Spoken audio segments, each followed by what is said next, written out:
Boa tarde, Itumbiara. São 14 horas 17 minutos.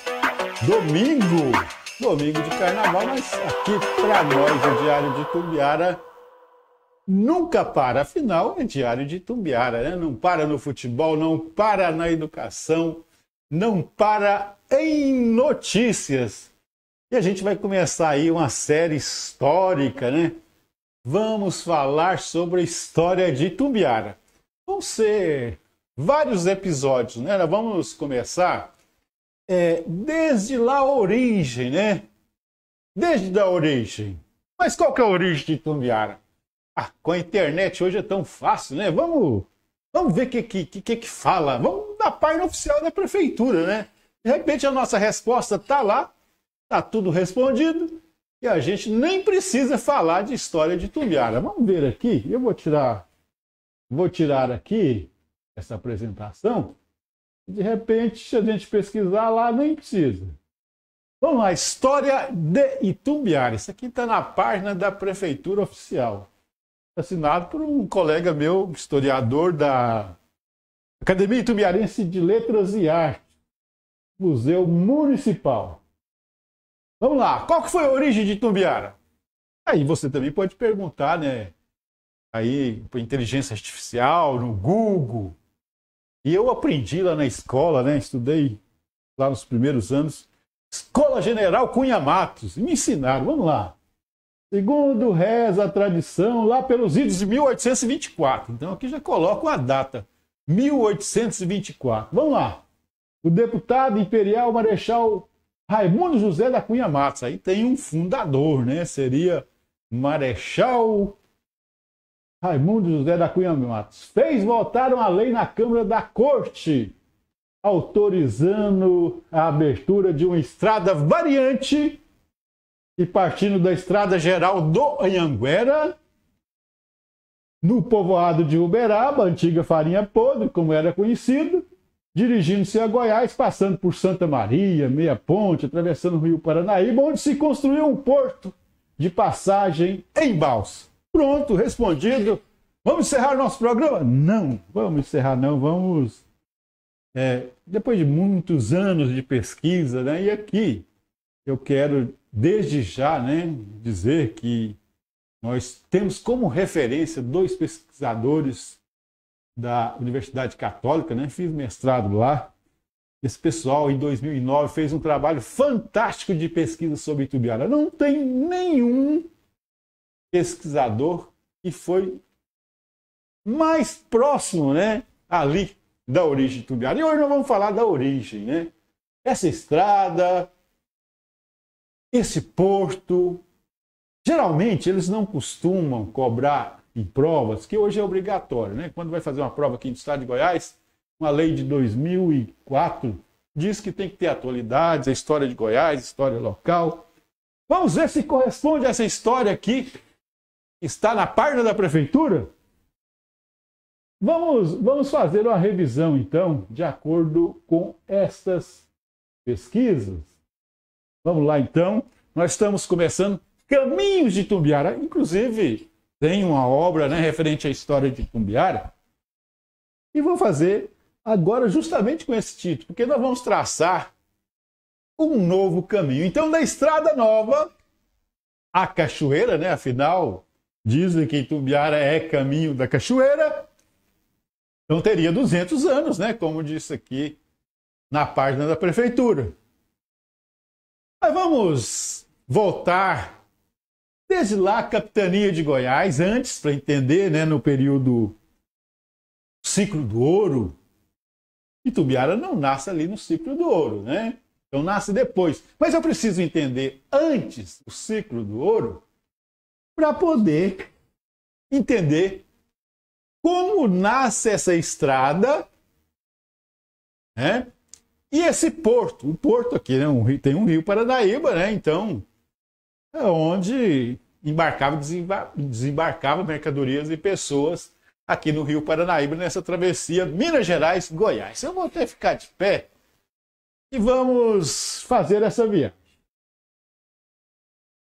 Então, eu vou começar falando Isso cai nas provas, né? Quando você vai estudar a história de Goiás, né? Como surge Goiás. Vamos voltar um século atrás, antes da origem da Santa Rita do Paranaíba, que seria Itumbiara. Período da mineração. Então, para falar de Goiás, nós temos que falar dos bandeirantes, das bandeiras, né? E eles colocam logo a Anhanguera, né? E tem dois, né? Nome Bartolomeu Bueno da Silva. O pai é esse, tem até uma lenda, né? 1682, ele juntou lá vários bandeirantes, né? Tinha povos indígenas, negros, porque eles faziam, esses bandeirantes,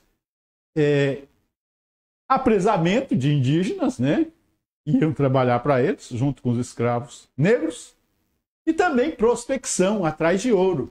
E eles vieram atrás de ouro, né? Ainda não era capitania de Goiás, porque era tudo capitania de São Paulo, né? São Paulo, capitania Minas Gerais e Goiás, era tudo uma só, pertencia, Goiás e Minas Gerais, à capitania de São Paulo. Então, o Bartolomeu Bueno da Silva, o pai, e vai ganhar esse nome de Anhanguera, né? Então, tem essa lenda, que ele viu ali os indígenas, né, com adornos de ouro ali aqui na região da capitania de Goiás, e queria saber o segredo, onde eles acharam esse ouro, né? Então, aquela cena, né, em que ele coloca o aguardente num prato, põe fogo, os índios ficam assustados e conta o segredo, né, que teria ouro no Rio Vermelho.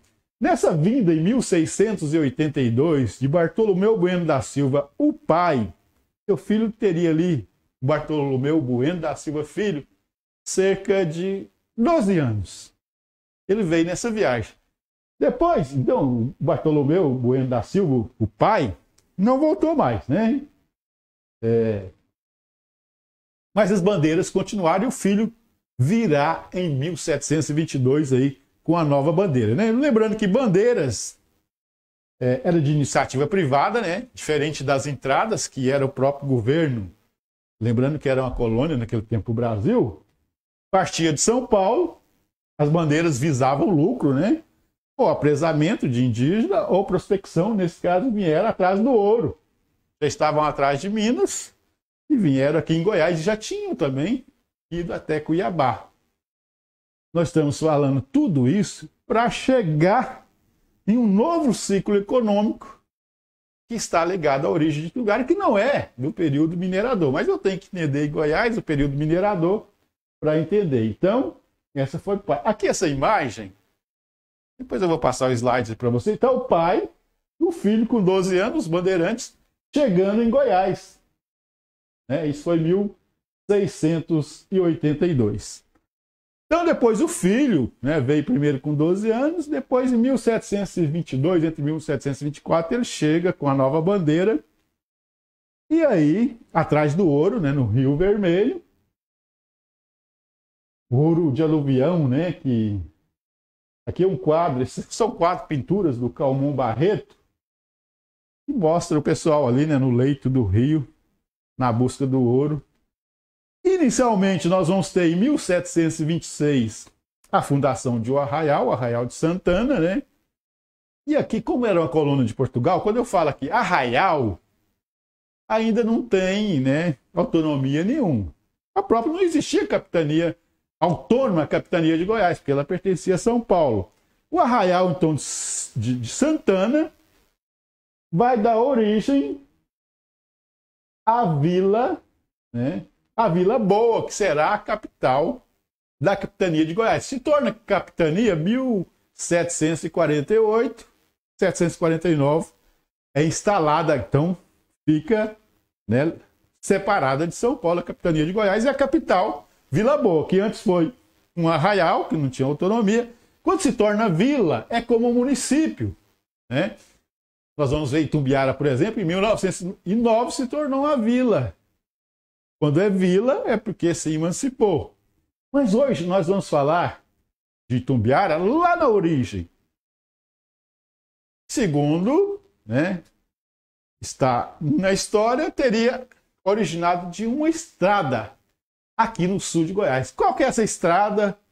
Qual que é esse porto? Realmente existiram? Existiram. Mas antes nós estamos um século antes vendo, né, a criação da capitania de Goiás no ciclo da mineração. E ele vai ali de 1720 e poucos, né, quando chega essa bandeira do Bartolomeu Bueno da Silva, que veio para explorar, ela cresce, né? Por exemplo, pega ali 1 tonelada, sobe para 5. Mas aí, 1778, por ali, 1770, entra em declínio a mineração. E esse povo que vieram com as bandeiras volta, né? Fica pouca gente, então fica um estado, uma capitania, né? Não é o estado ainda. É uma colônia de Portugal e a capitania de Goiás nasce, então, nesse contexto do ciclo da mineração. Então, é um povoamento irregular, sem planejamento, né? E entra em declínio a mineração. E aí? Não tem mão de obra, né? Não tem mão de obra. As terras, né, como colônia, os portugueses davam para, né, aquelas pessoas protegidas para poder ali cuidar, né, das terras. Então, vai nascer ali os latifúndios, né? Ainda não tem uma lei das terras. Vai apossando ali o pessoal e vai ficando com elas. Mas acabou a mineração. E como eu vou falar de estrada, como que eram essas estradas no ciclo do ouro? Né? Como era? Praticamente nós tínhamos 5 principais estradas e tem uma razão, né? Portugal, para proteger ali, porque ele ficava com parte desse ouro que era explorado, então ele não deixava, né, um jeito de fiscalizar. Então, praticamente, em Goiás tinha 5 estradas. A estrada do Anhanguera, então, esse período de mineração. E nós vamos ver um mapa aqui, depois eu vou ver. Depois de falar aqui desse período de mineração, vamos ver um mapa de 1820 da capitania de Goiás. Então, a gente tinha a estrada do Anhanguera, né? Aí de São Paulo, Franca, Uberaba, Araguari ali, Catalão, até chegar em Vila Boa, que era a capital. Então essa era a estrada do Anhanguera. Tinha uma outra estrada, que era a Picada de Goiás, né? Passava ali por, hoje é Brasília, né? BR-040 ali, para Minas Gerais. Uma que era a estrada dos Currais, passando ali por Formosa e lá no Nordeste. A estrada que ia até Cuiabá e uma para o Norte. 5 estradas. E o Sul era despovoado, onde vai surgir depois a nossa Santa Rita do Paranaíba era despovoado. Então esse aqui é um mapa do tempo do ciclo do ouro, da mineração, quando Goiás, né, cria-se a capitania de Goiás. Vamos ver, então. Então foram mais ou menos 50 anos do ciclo de ouro, de exploração, né? E não é aqui no sul. Vamos ver, vamos pegar um mapa aqui para ver como é que era o sul naquele tempo. Deixa eu ver se eu coloco. Vou colocar uns slides aqui para você. Enquanto eu mudo aqui no quadro para a gente ver junto esse mapa. Esses slides é o que eu estou passando e você vai ver na tela aí. E eu vou ajeitando aqui. Vou ajeitando o mapa aqui.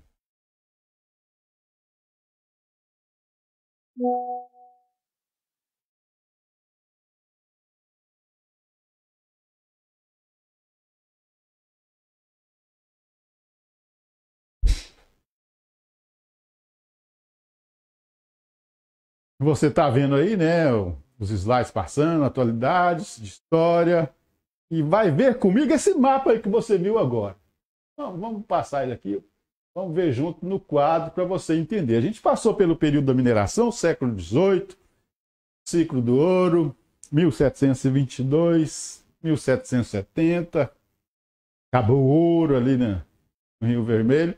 Vamos ver esse mapa. Olha o sul de Goiás aqui, 1820. Esse mapa é de 1820. Não é como hoje, né? A gente tem que ir lá no contexto de 1820. Olha o sul. O sul de Goiás, que de capitania até 1700, 1822 tem a independência, aí nós vamos ter o Império e Goiás vai ser uma província do Império, a partir de 1822, aí, século XIX. Então a gente tinha praticamente só Santa Cruz de Goiás, era praticamente todo o sul. Santa Cruz de Goiás é perto ali de Catalão, que era a rota, né, da mineração. E aqui nesse mapa tem até as estradas. Olha, então não tem essa estrada nova que vai se chamar, conforme documentos que nós temos, Estrada Nova de Uberaba para Anicuns. Isso não está lá no site da prefeitura, isso está na obra dos pesquisadores Antônio César Caldas Pinheiro, Josmar Miranda. Trabalho de respeito, por isso que a gente está olhando. Se for usar uma referência da história de Tumbiara, esta é a referência, porque é completa, né? Eles foram em documentos, viajaram, foram nos cartórios. Então, onde hoje é Itumbiara, um dia era só Santa Cruz, né? Rio dos Bois, Rio Meia Ponte, Rio Paranaíba. E a estrada de Anhanguera, que nasceu lá no período da mineração, século XVIII, então Uberaba, Uberlândia, Catalão, Santa Cruz de Goiás, que era a maior cidade aqui do sul, nada aqui abaixo do sul. Bonfim, que hoje é Silvânia, chegava em Pirinópolis, que era Meia Ponte, Jaraguá, Ferreiro, até chegar em Vila Boa, hoje cidade de Goiás, que foi a capital, né, de Goiás por 200 anos. Primeiro Arraial de Santana, 1722, depois Vila Boa, 1739, 1749 separa-se Capitania de Goiás de São Paulo, 1822, independência do Brasil, a capitania se torna uma província. Então essa é a estrada do Anhanguera. Não passava aqui no sul. Não tinha estrada, né? Aqui não tinha mineração. E não tinha estradas. A outra estrada, né? Que Rio de Janeiro, Paragatu, Santa Luzia, que é Lusiânia, Corumbá, Pirinópolis, Meia Ponte, Jaraguá, Vila Boa. Tudo ia a Vila Boa. Período de mineração, 5 estradas. A outra estrada, né, ia até Cuiabá. Nós temos, vamos ver aqui se eu consigo subir. Vou diminuir meu quadro, isso é bom. A outra estrada, vinha de Goiás, subia, né, por Nordeste. Cavalcante, Arraias. Outra ia por Norte, né, Flores de Goiás, São Domingos. Outra ia para o norte. 5 estradas. Itumbiara, Santa Rita do Paranaíba, o Porto. É isso que nós vamos saber agora. Então você viu antes o que existia. Período da mineração. Aqui não é uma rota de mineração. Acaba a mineração. Por volta de 1770. Tem ouro mais. E aí vai nascer um novo ciclo econômico. Mas nós temos só essas 5 estradas. Em que contexto, então, vai surgir esta estrada nova de Uberaba para Anicuns, onde vai ser instalado o Porto do Rio Paranaíba? Qual ano foi? Nós vamos passar agora para esse item que é o tema hoje do nosso encontro. Mais uma vez, vamos mudar aqui.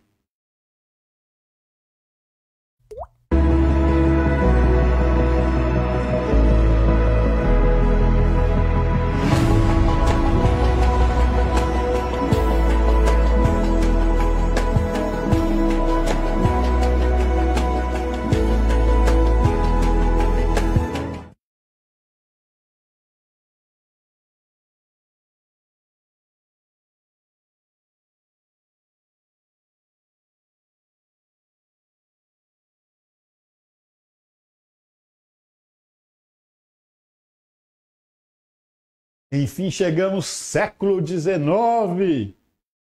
Onde estava o Marechal Cunha Matos? Onde estava o Marechal Cunha Matos? Quando surge essa estrada? Qual documentos temos? Vamos lá. Estrada do Anhanguera, né?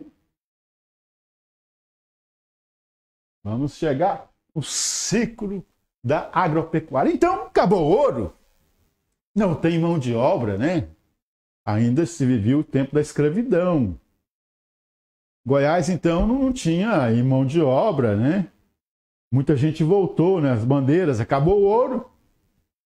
Qual atividade, então, foi incentivada? Foi incentivada a agropecuária. Essa foto aqui é lá de Goiás. Aí entra aqui o gado, o cavalo, né? A pecuária vai ser incentivada, né? Ainda não tem a lei das terras, que só vai ser criada para regulamentar a propriedade de terra, 1850. E a estrada nova de Uberaba para Nicuns é criada antes. Teria sido incentivada aí pelo Marechal Cunha Matos. Tem documentos? Não tem documentos. Inclusive, o Marechal Cunha Matos ele veio aqui para Goiás. Isso geralmente não vai cair na prova por causa disso, porque não tem documento. 1823, 1824. Fica conhecendo, ele era um estudioso, né? Marechal português. Foi para o norte, viajou tudo, estudou realmente as estradas. Mas 1823 e 1824, ele é Marechal das Armas.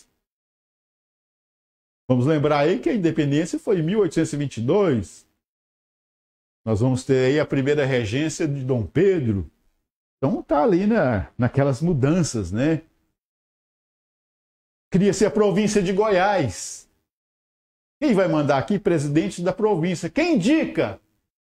O imperador, né? Dom Pedro que indica. Então, tem deputado em 1824? Não. 1825 escolhe, a partir de 1826, então, o Marechal Cunha Matos, aí sim, vai estar na Assembleia Provincial. Então, 1824, ele não indicou estrada nenhuma. Tem algum documento que fala que foi indicado uma estrada de 1824? Não. Vamos ver, então, qual que é o primeiro documento, né? Mas antes, vamos entender, então.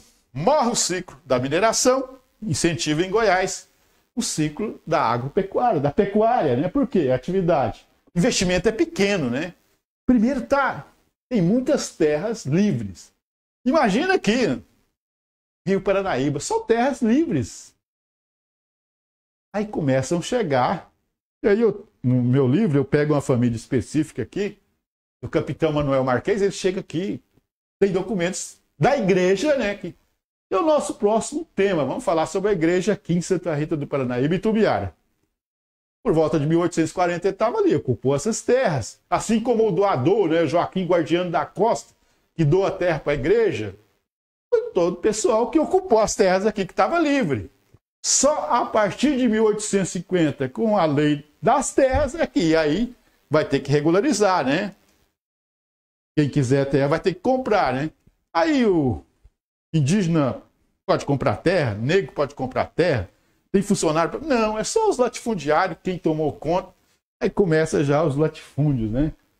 Então, esse período da agropecuária, que surge Santa Rita do Paranaíba, surge essa estrada nova de Uberaba para Nicuns, que surge esse porto nesse ciclo. Então, a atividade não tinha tanta estrada, né, meu? Tocar o gado é mais fácil, né? Faz as picadas ali. Tem muitas pastagens naturais, campos limpos do cerrado, não necessita de muita mão de obra, e eles não pagavam salário, né? Então, a mão de obra que eles utilizavam dava parte dos bezerros, né? Então, você vai ficar com parte aí. Então, esse era o sistema. Então, o gado se esparrama para todo o estado, inclusive aquele sul, né? Nós mostramos ali naquele mapa. Então, essa estrada vai surgir nesse contexto. Então, é do gado. Santa Rita do Paranaíba, que vai ganhar esse nome depois, né, com a influência da igreja. Nosso próximo capítulo não é hoje. Hoje a gente entender o surgimento dessa estrada nova de Uberaba para Nicuns e do Porto do Rio Paranaíba. Qual que é o primeiro documento que a gente tem que fala sobre esse porto? 1824 a gente não tem nada, 1825 não tem nada, 1826 não tem nada, 1827 não tem nada, e aí 1828 surge um primeiro documento que fala de estrada. Um documento do governo imperial, Dom Pedro. Ele vai regulamentar, e esse documento está disponível no DENIT hoje, histórico, né? Olha, o Império poderá construir estradas, os portos, né, abrir estradas, particulares também poderão, e aí poderão cobrar, se investir, vai poder cobrar. Esse é o primeiro documento histórico que pode, né? E essa é uma novidade que ninguém contou até hoje. Vai constar desse novo livro. E vai ter esse título, né? Caminhos de Itumbiara, desde esta estrada nova até os dias atuais. Então surge nesse contexto. Ninguém nunca falou. Quando eu estava lá no prezinho, na escola Cunha Matos, me falaram, teria sido Cunha Matos, que, como está no site da prefeitura. E aí o IBGE, na sua enciclopédia de 1956, repete isso. Hoje já não repete mais. Por quê? Olha, não tem documento nenhum, não pode constar lá, né? Aí hoje ele só coloca, né? Tem um documento, né, do Joaquim Guardiano da Costa, que tinha tese aqui, doando para a igreja. Então isso é um documento oficial de 1840. Então hoje consta 4 linhas só no IBGE. Então se for pesquisar no IBGE a história de Itumbiara, vai ver 4, 5 linhas. Joaquim Guardiano da Costa e Cândido Rodrigues de Paula doaram terra para a igreja, e assim surgiu Santa Rita do Paranaíba. Então já não é essa versão antiga de uma estrada que não se sustenta. O primeiro documento oficial aí dizendo sobre o Porto de Santa Rita, o Porto do Paranaíba e da estrada nova de Uberaba para Nicuns, Antônio César Pinheiro, Josmar, né? Os 2 pesquisadores que foram lá na cidade de Goiás, antiga Arraial de Santana, 1726, Vila Boa, 1739, depois cidade de Goiás, capital de Goiás até 1937. Olha o que está escrito. E o primeiro que arrematou esse porto, e arrematou do governo imperial. Então, existia um porto mesmo. Primeiro documento oficial dele, 1835. O Cândido Rodrigues de Paiva foi lá no cartório e registrou. Tem lá o documento. Diz Cândido Rodrigues de Paiva, morador de aplicação da Senhora do Carmo dos Morrinhos. Então, como estava em 1820, a gente viu lá no mapa, existia aqui no sul Santa Cruz de Goiás. Morrinhos era um distrito, era um pouquinho maior do que Santa Cruz de Goiás, era maior ainda, porque Morrinhos era um distrito de Santa Cruz. E esse Cândido Rodrigues morava nesse distrito. Então ele diz que arrematou o Porto do Paranaíba na estrada nova para Uberaba. E ofereceu como fiador o sargento Joaquim, um homem arranchado, né, para você entender como é que isso ficava aqui, arranchado, afazendado com criações e tinha escravos, 10 escravos. Testemunhas, capitão Florentino, Francisco de Araújo Faria. Também homens arranchados. 11 de agosto de 1835. Primeiro documento oficial de Santa Rita do Paranaíba foi a arrematação desse porto. Então, o que se deduz? 1828, o governo imperial, Dom Pedro, regulamenta a criação de estradas, portos, falando que poderia ser a própria província poderia criar, o governo imperial e os particulares. E os particulares, se assim o fizesse, poderiam cobrar. Então, o Cândido Rodrigues de Paiva, lá do distrito de Morrinhos, arrematou. E aí ele poderia cobrar. Atravessava o quê? Sal, mercadoria, homens, uma balsa, né? Chegava do outro lado do rio, subiam na balsa e atravessava. Tinha um porto do outro lado, Minas, e um porto aqui em Goiás. E tinha uma estrada. Agora, vamos imaginar como é que era essa estrada, né? Primeiro uma picada, né? Eles vão ali tirando as árvores do meio, vem a cavalo. Não é uma estrada como hoje, né? Não é uma BR-153 duplicada. Ainda não é uma estrada de terra nivelada, né? Então, para andar a cavalo, com mercadoria, os muares carregando ali as cargas. Era isso. E chegava ali para atravessar. Atravessava, né? Cobrava. E o Cândido Rodrigues de Paiva é o primeiro arrematador. Não se sabe se teve outros que arremataram antes. Se sabe que ele arrematou do governo imperial.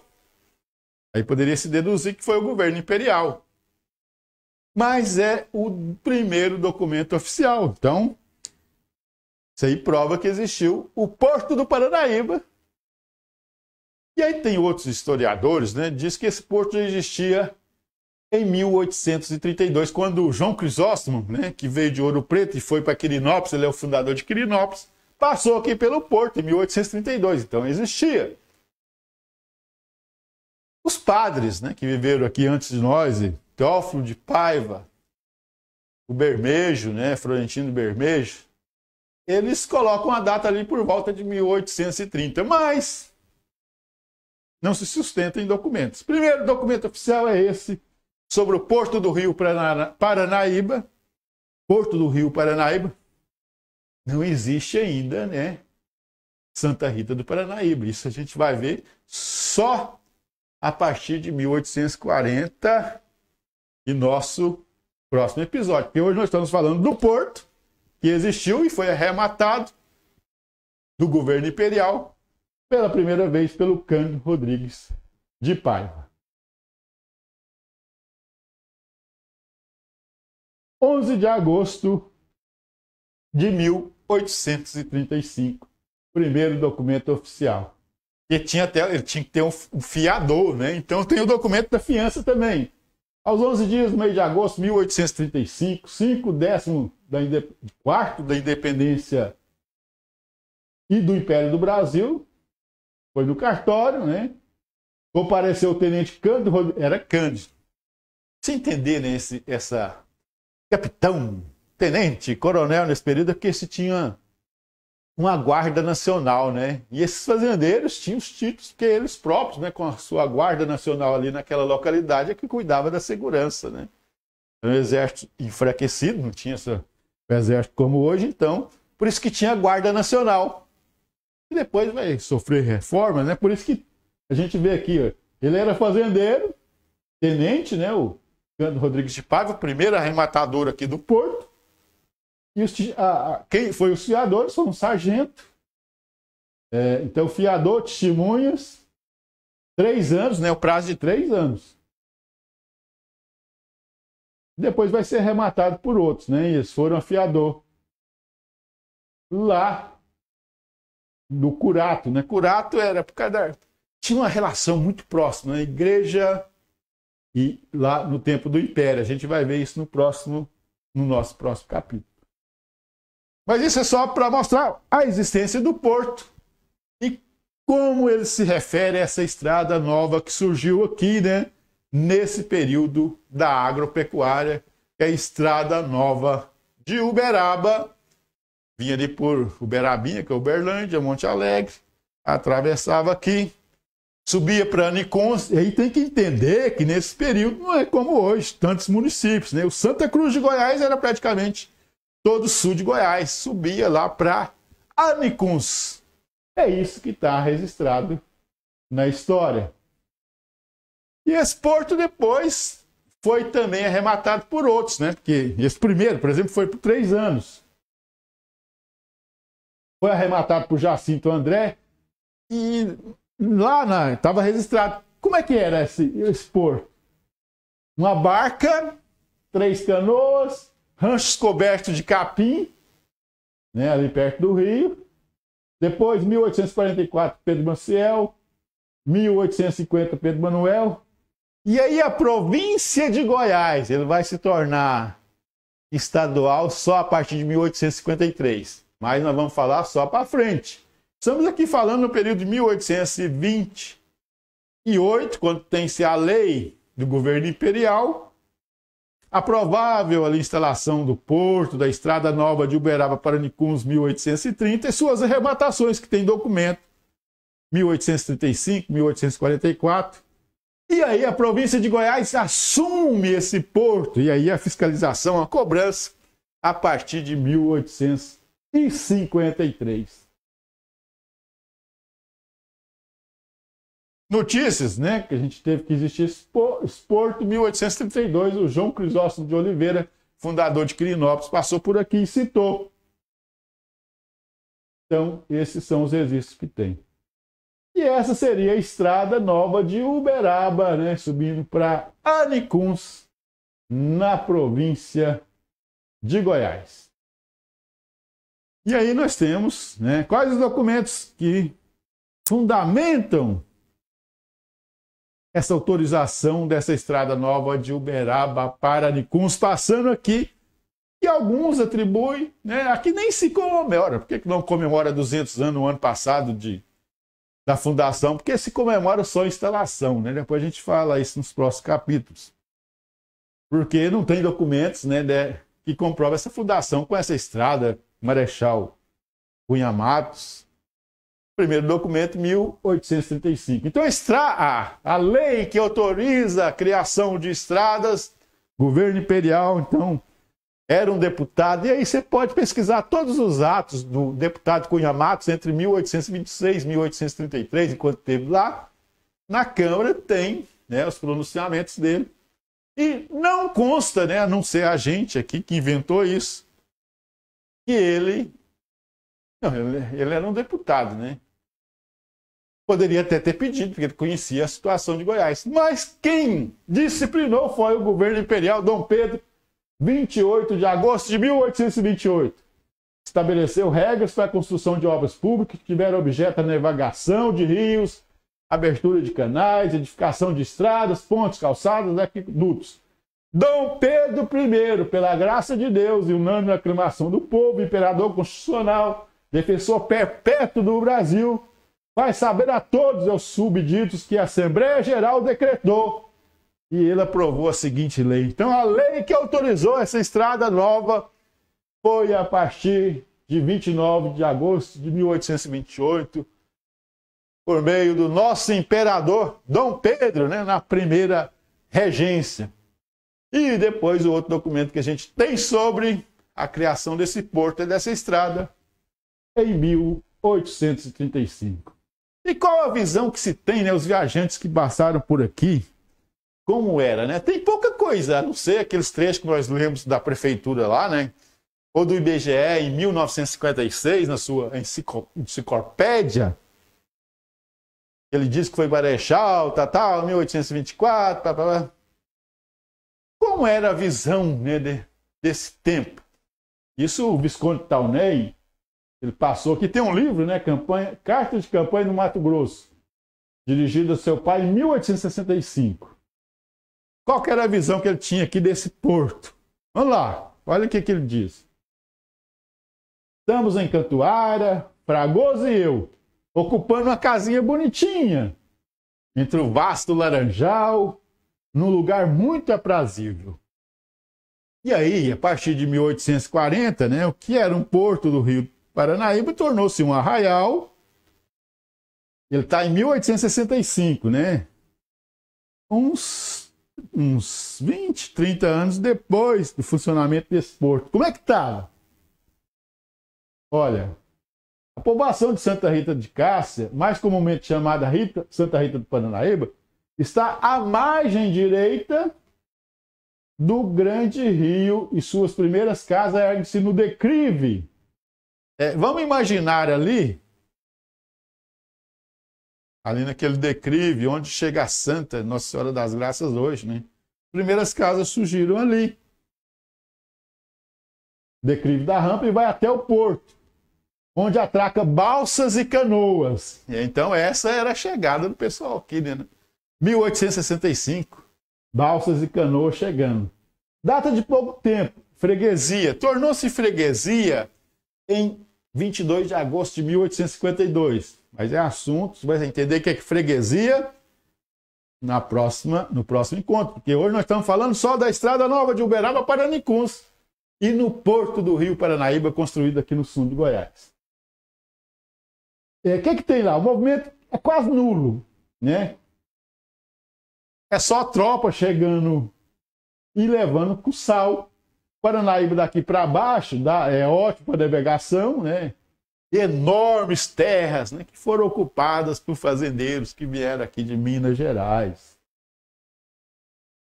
Tudo deserto, ermas em geral. De longe haverá algum pequeno sitiante, né? Longe para você encontrar um ou outro.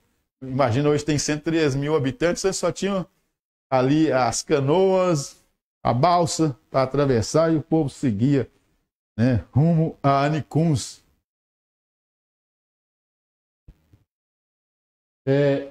Então, deserto, de longe haverá algum pequeno sitiante, amigo de largueza e da solidão. Queixa-se aqui do peso imposto, muito caro, né? O pessoal cobrava muito caro para atravessar ali o gado, o sal, no porto aqui do Rio Paranaíba. Passar as boiadas, né? Pagam os boiadeiros R$1.000 por cabeça. R$1.000 por cabeça cobrava aqui. Isso em 1865, para Minas. Assim mesmo o trânsito de bois. Então boi era o produto, né, da economia. Acabou a mineração no século XVIII, século XIX, o boi é a mercadoria. A expressão para lá é para cá das correntes nesses paragens atesta a importância dessa paisagem. Então, é uma imagem que se tinha. É por isso que se fala pouco ali da criação dessa estrada, do porto, até a emancipação em 1909. Mas nós, justamente porque teve história, né, considerável. O primeiro documento oficial, né, 1828, autoriza estradas até 1909, são 80 anos, então tem muita história. E nós vamos chegar a essa conclusão. Qual foi a influência, então, do Porto do Rio Paranaíba e da Estrada Nova de Uberaba para Nicuns na fundação de Santa Rita do Paranaíba? E no próximo nós vamos ver a importância da igreja. E aqui está, então, as nossas referências. Josmar Divino Ferreira, Antônio César Caldas Pinheiros, pesquisador com a obra a mais completa sobre Santa Rita do Paranaíba, Origem, Desenvolvimento e História de Itubiara, uma edição independente de 2009. Eu também tenho uma obra nas Barrancas de Santa Rita do Paranaíba, de 2011, que a gente trata disso. Mas a gente vai evoluindo, vai encontrando novos documentos e vai, né, aproximando-se da verdade. A gente fica por aqui nesse nosso encontro e volta no próximo, aí no segundo episódio. A gente vai falar da relação de Santa Rita do Paranaíba, a igreja, né? O império e a igreja. E se nesse segundo momento seria realmente mais certo tratar da fundação, ou foi realmente essa estrada nova de Santa Rita do Paranaíba que fez surgir Santa Rita do Paranaíba. Essa estrada de Uberaba para Nicuns, esse porto do Rio Paranaíba, se foi a doação de terras em 1840. A gente volta no próximo episódio para falar com vocês sobre os caminhos de Itumbiara, da Estrada Nova do Porto até hoje Itumbiara. Até lá!